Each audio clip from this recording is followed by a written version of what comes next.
This is a high-level overview of the TMRCA calculations.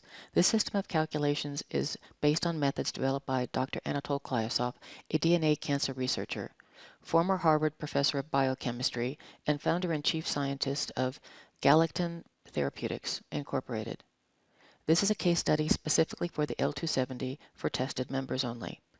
It is the only SNP subbranch that has a usable TMRCA because its confidence level of 80% show that the DNA list is starting to be representative of the population.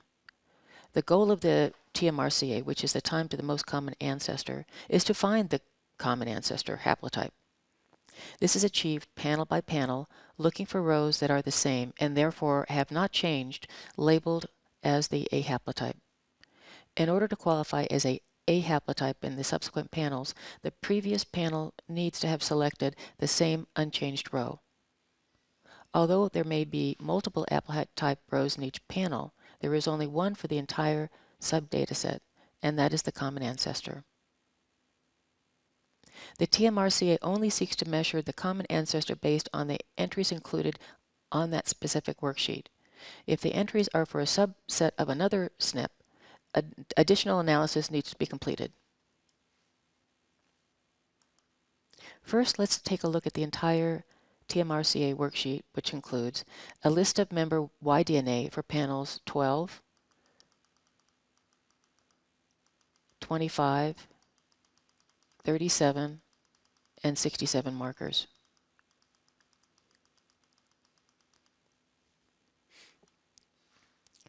Right below the list of member Y-DNA is a calculation box for the same panels. View the A haplotype row in row 2. This is what you're trying to maximize. Notice that the A haplotypes are reduced in each subsequent panel, with only one remaining to represent the entire subdata set.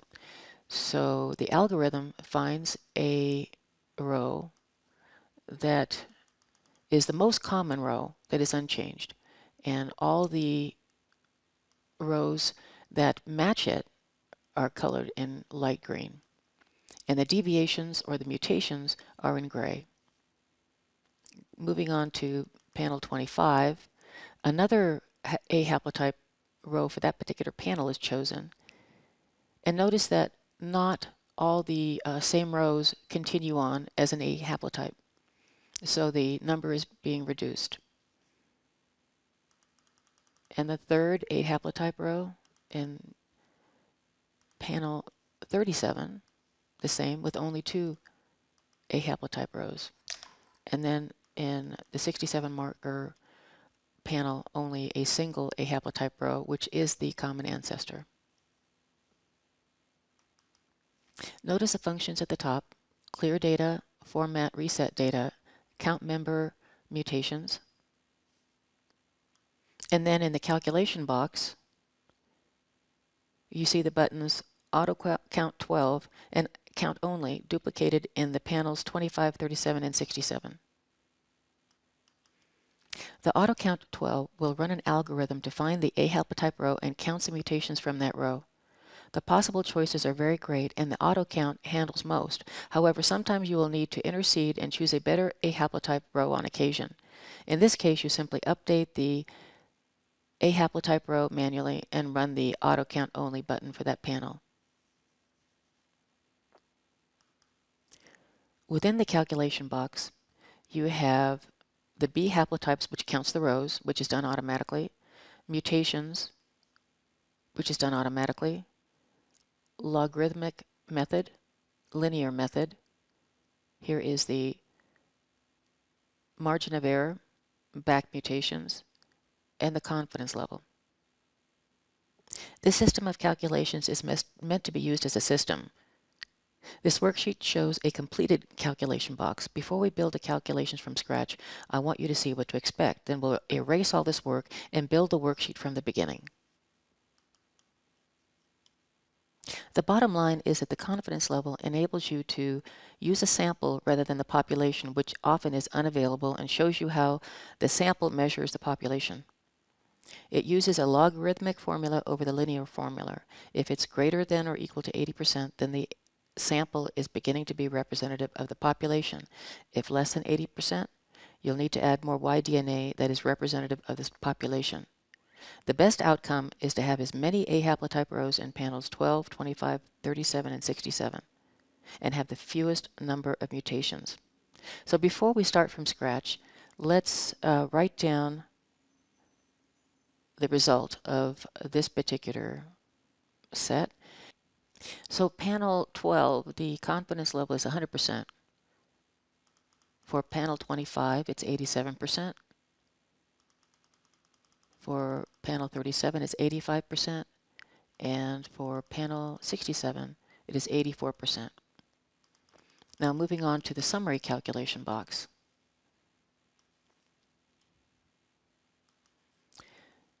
You take the linear method 29.58 generations, you multiply it by 25 years to get 740 year before date. Then 214 minus 740 year before date is 1279 AD, plus or minus 115 years. Minus 115 is 1159 AD to 1389 AD. Same with the back mutations.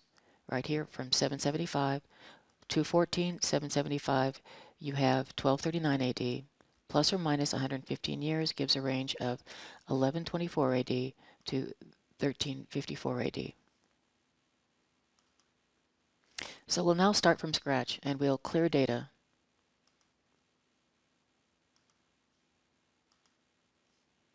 We'll delete rows to see how it's done.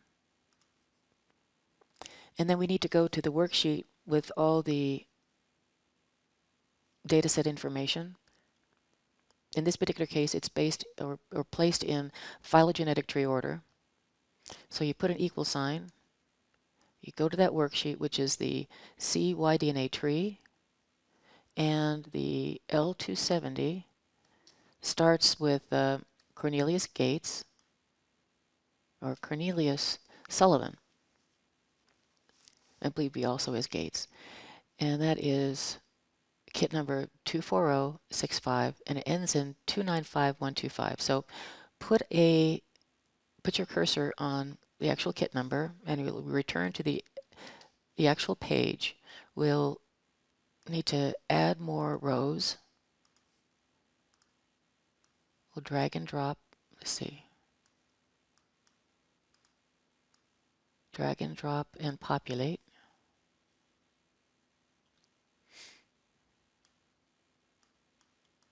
Format to make it neater.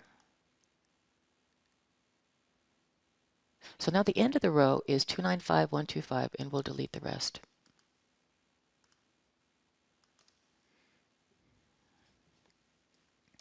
Moving on to the calculations. Let's start with auto count 12, and that ends up with 100% of a confidence level, which is very nice. If you notice, there's not much consistency in the mutated rows, and as a result, the A haplotype row was well chosen. Again, auto count 25. The other rows doesn't sound like they have much consistency, so the A haplotype row was well chosen by the algorithm, and that's a 67% confidence level. Auto count 37. Let's say if, just for an example to show you how count only works, if you wanted to, let's make this the A haplotype row. Make that 10, and that 20, 36, 38, so do a count only. So you have a lot of control. Let's go back to the other version because it had two A haplotype rows, and that's 85%. And then your 67 marker panel, a single row, which represents the common ancestor, and that's 84%. Now we'll just quickly review the TMRCA calculations. You'll find they're the exact same as the initial analysis. In summary, about 3 years ago, I built approximately 90% of this worksheet based on direct mentoring from Anatole. He has reviewed and approved my interpretations and representations of his formulas and the outcome of my analysis. This is a statistical-based system of calculations. Most such systems use mathematical relationships to mirror the behavior of the science. In this case, Anatole uses a chemical biokinetic formula as the foundation of his methods. After using these methods for over 3 years, I have come to have a great deal of confidence in their conclusions. The minimum requirements are 4 67 marker Y-DNA entries, removing duplicate kit numbers, removing duplicate marker sets, and confirming that the data set or subset belongs to a specific base haplogroup or SNP. Then you build a phylogenetic tree in order to find order in the data set and also relationships between members.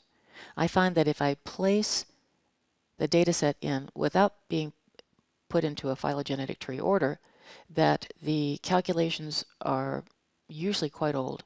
It's because I haven't been able to find the patterns. The phylogenetic tree finds the patterns. If the minimum requirements are met, then the confidence level is analyzed. If equal to or greater than 80%, the members in the list have a verified common ancestor. If less than 80%, more Y-DNA needs to be added to make the list representative. The bottom line is that this TMRCA system of calculations can provide two outcomes. One is useful and the other is meaningful. The calculations are always useful in that they provide feedback for how to move forward finding a 80% plus representative common ancestor. If 80% plus, then the calculations are meaningful. Note the confidence level uses a log linear function, so its behavior is not so readily anticipated unless you are a mathematician. If the confidence level is less than 80%, then you should not use the TMRCA final result. Take the available feedback and keep building toward a representative dataset that has a meaningful TMRCA that refers to the common ancestor. In some cases where members have excellent genealogical paperwork, it is possible to refer directly to an actual person or persons. If this TMRCA is 12 generations or less, then the group is called a lineage.